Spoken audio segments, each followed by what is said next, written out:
ఆంధ్రప్రదేశ్ రాష్ట్ర రాజకీయాలు రోజుకో విధంగా మారుతున్న విషయం మనకందరికీ తెలిసిందే. ఎన్నికలు సమీపిస్తున్న వేళ ఇప్పటికే పవర్ స్టార్ పవన్ కళ్యాణ్ గారు జనసేన పార్టీ తరపున తాను ఎక్కడి నుంచి పోటీ చేస్తున్నారనే విషయంపై క్లారిటీ ఇచ్చేసిన విషయం తెలిసిందే.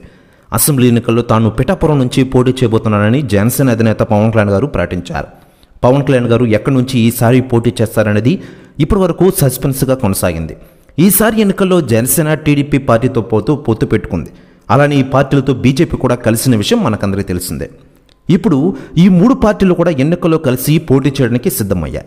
ఈ మేరకు నియోజకవర్గానికి ఎవరు అభ్యర్థులుగా ఉండాలని చూసి లిస్టును కూడా రిలీజ్ చేస్తూ వచ్చారు. అయితే ఇప్పుడు ఎప్పటి నుంచో కొనసాగుతున్న సస్పెన్స్కి బ్రేక్ పడింది.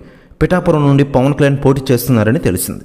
ఈ మేరకు అసెంబ్లీ ఎన్నికల్లో తాను పిఠాపురం నుంచి పోటీ చేయబోతున్నానని జనసేన అధినేత పవన్ కళ్యాణ్ గారు ప్రకటించిన విషయం విదితమే. ప్రెస్ న్యూస్ కూడా తెగ వైరల్ అవుతోంది. కాకపోతే పవన్ కళ్యాణ్ గారు తాను పోటీ చేసే స్థానాన్ని ప్రకటించడంతో జనసేన కార్యకర్తలు పిఠాపురంలో ప్రచారానికి ఏర్పాట్లు కూడా చేస్తున్నారు.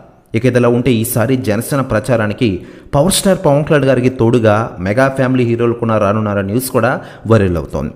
అయితే లేటెస్ట్గా అందుతున్న సమాచారం ప్రకారం పవన్ కళ్యాణ్ గారు చిరంజీవి గారు కలిసి ఒక నిర్ణయం తీసుకున్నారట. దాని ప్రకారం ప్రచారానికి మెగా ఫ్యామిలీ నుండి హీరోలని రంగంలోకి దింపుతున్నారట. దీంతో అధికార పార్టీ వారు ఫుల్ షాక్లో ఉన్నారట. ఈ విషయంలో ప్రెస్ న్యూస్ కూడా తెగ వైరల్ అవుతోంది.